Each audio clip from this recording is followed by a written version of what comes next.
ETF index mutual funds నేర్చుకుని stock మార్కెట్లో రాణించాలనుకుంటున్నారా? వెంటనే ఈ నెంబర్కి కాల్ చేయండి.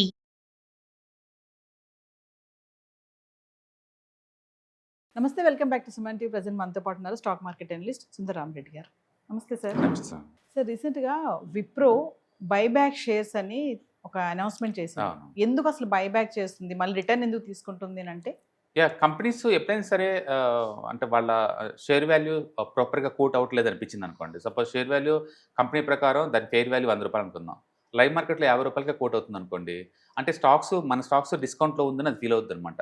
అలాంటప్పుడు కంపెనీ వాళ్ళ దగ్గర రిజర్వ్ మనీ ఉందనుకోండి, ఈ మనీ తోటి ఏంటంటే ఆ స్టాక్స్ని బైబ్యాక్ చేయడం ద్వారా డిమాండ్ క్రియేట్ చేస్తారనమాట. అంటే ఉన్న ఎగ్జిస్టింగ్ షేర్ హోల్డర్కి అండ్ వాల్యూ క్రియేట్ అవుతుంది అనమాట. దాన్ని మనం బైబ్యాక్ అనుకోవచ్చు. కాబట్టి కంపెనీ వాళ్ళు ఎప్పుడైనా సరే వాళ్ళ షేర్ ప్రైస్ అండర్ వాల్యూలో ఉంది అని అనుకున్నప్పుడు, వాళ్ళ దగ్గర మనీ కనుక మిగిలిపోయిన అమౌంట్ కనుకుంటే, ఈ మనీని ఈ క్యాపిటల్ని వాడి షేర్స్ని తగ్గించుకుంటారు. అంటే తద్వారా ఎగ్జిస్టింగ్ షేర్ హోల్డర్కి వాల్యూ క్రియేట్ అవుతుంది అనమాట.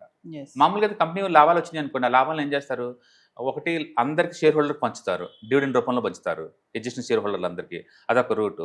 లేదా అప్పులోనే అనుకోండి, అది ఎక్కువ వడ్డీతో ఉందనుకోండి, ఫస్ట్ దాన్ని తగ్గించుకుంటారు, వడ్డీ తగ్గిద్ది కదా అన్నట్టు. లేదనుకోండి, కొత్త కంపెనీ లేదని చిన్న చిన్న కంపెనీలు టేక్ ఓవర్ రిటర్న్కి వాడుతుంటారు. ఇట్లా కంపెనీని ఈ క్యాపిటల్ని ఎఫిషియన్సీగా వాడటానికి పనికి వస్తుంది ఇది.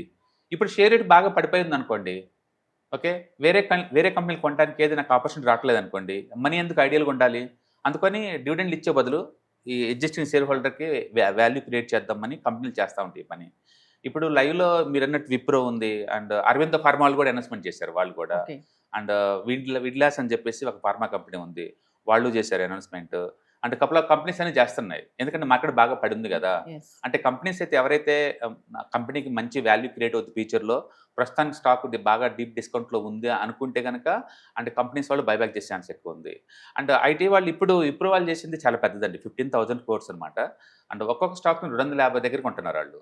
అంటే ఇప్పుడు లైవ్ మార్కెట్లో ఉంది ₹204, 204 ఉంది, వాళ్ళు దాన్ని ₹250 దగ్గర బైబ్యాక్ చేస్తున్నారు. అంటే టోటల్ కంపెనీ షేర్స్లో ఒక రఫ్గా 5% వరకు షేర్స్ని బైబ్యాక్ చేస్తూ ఉన్నారు అనమాట. అంటే మార్కెట్ డ్రాప్లో ఉన్నప్పుడు ఈ బైబ్యాక్ అనేది జరుగుతుంది సార్? అవును, కంపెనీ దగ్గర డబ్బు ఉండాలి కదా. ఒకటి కంపెనీ వాళ్ళ దగ్గర డబ్బు ఉంది, అంటే స్టాక్ ఏమో డిస్కౌంట్లో ట్రేడ్ అవుతుంది అనిపించింది అనుకోండి, అప్పుడు బైబ్యాక్ చేస్తారు కంపెనీ వాళ్ళు. ఓకే, అప్పుడు అది అప్పుడప్పుడు అది మామూలే.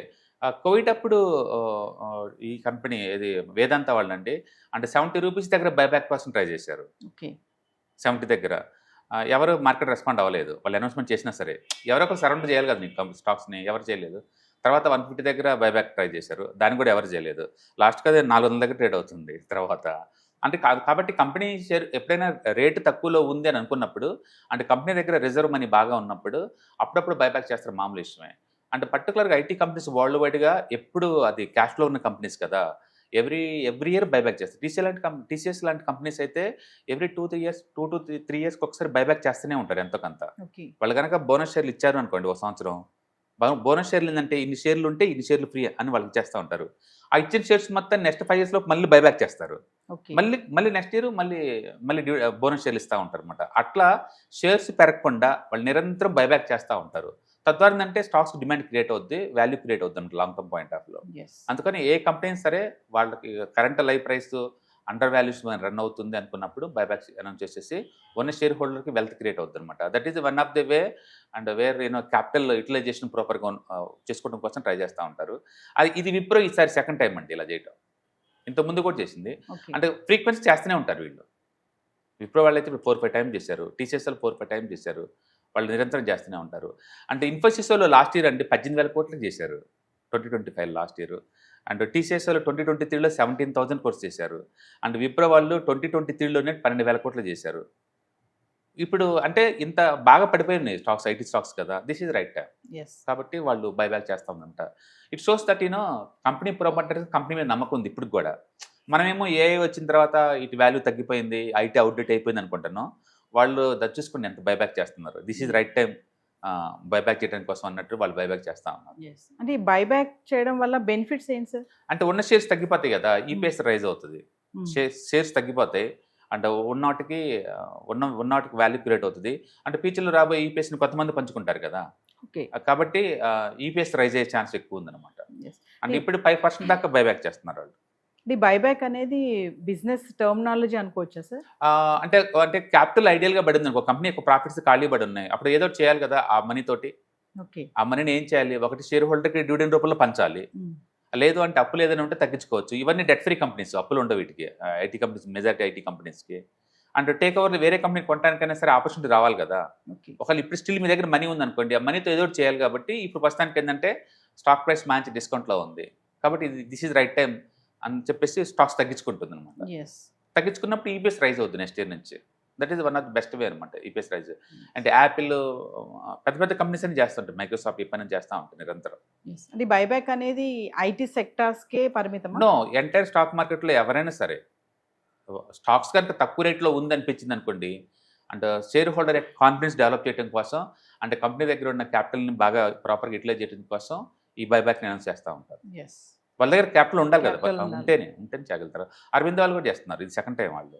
ఎస్. అంటే స్టాక్ ఆల్రెడీ ఆల్ టైమ్ హైలో ఉంది అయినా చేస్తున్నారు వాళ్ళు. అంటే దాని మీనింగ్ ఏంటంటే ఇంకా మాకు గ్రోత్ పాసిబిలిటీ ఇంకా ఎక్కువ ఉంటుంది, ఎక్కువ ఉంటుంది. అంటే మా దగ్గర క్యాపిటల్ బోర్డు అంత ఉంది కదా, ఉన్న వాళ్ళని తగ్గించుకుందాం అనమాట. Yes. ఐపీఓ అంటేనే మాకు మనీ కావాలి కాబట్టి కొంత వాటా నీకు అమ్ముతున్నాను, that is called the initial public offering IPO. Yes. Buyback అంటే దానికి ఆపోజిట్, మా దగ్గర మాకు అవసరం లేదు, మా దగ్గర మనీ బోల్డ్ అంత ఉంది కాబట్టి స్టాక్స్ని తగ్గించుకునే ఒక పద్ధతి అనమాట. ఎస్. అంటే ఇనిషియల్ పబ్లిక్ ఆఫరింగ్ అన్నారు కదా sir? Initial public offering, Offering. First time పబ్లిక్కి స్టాక్స్ మేము ఆఫర్ ఆఫర్ చేయడం. ఈ Yes. College IPO first time అనమాట.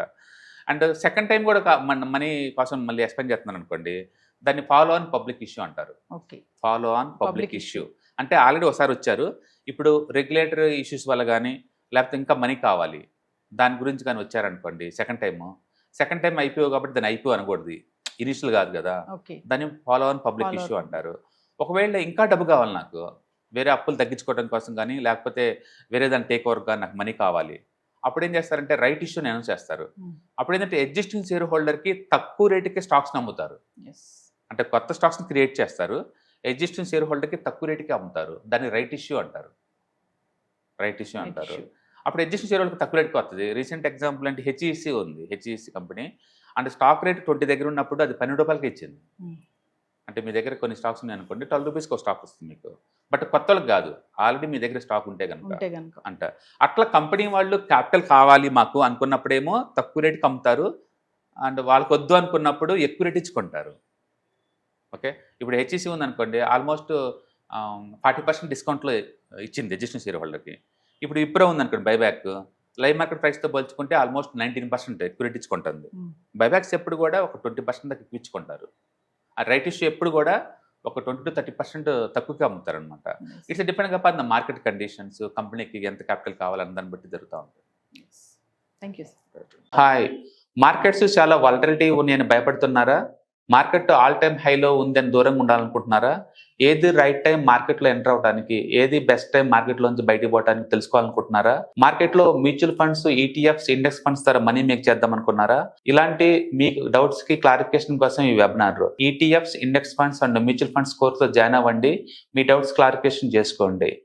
Every month Saturday, Sunday and Monday conduct చేసే ఈ కోర్సులో మీకు ఈటీఎఫ్స్ అంటే ఏంటి, ఇండెక్స్ ఫండ్స్ అంటే ఏంటి, మ్యూచువల్ ఫండ్స్ అంటే ఏంటి, different type of ETFs, index funds, mutual funds అంటే ఏంటి, ఇందులో ఇన్వెస్ట్ చేయడం ద్వారా లాంగ్ టర్మ్ లో వెల్త్ ఎలా క్రియేట్ చేసుకోవాలా, షార్ట్ టర్మ్ లో ఎలా వెల్త్ క్రియేట్ చేసుకోవాలా, ఎనీబడి కెన్ ట్రేడ్ ప్రోగ్రామ్ ఎలా పార్టిసిపేట్ చేయాలా, ఇలాంటి అన్నిటికీ మీకు ఆన్సర్ దొరుకుతుంది. కాబట్టి మీకు ఎవరికన్నా ఇలాంటి వాటిలో వెల్త్ క్రియేట్ చేయాలని కనుక ఇంట్రెస్ట్ కనుక ఉంటే కింద స్క్రోల్ అవుతున్న నెంబర్కి కాల్ చేయడం ద్వారా మీ సీట్ని బుక్ చేసుకోండి. Thank you.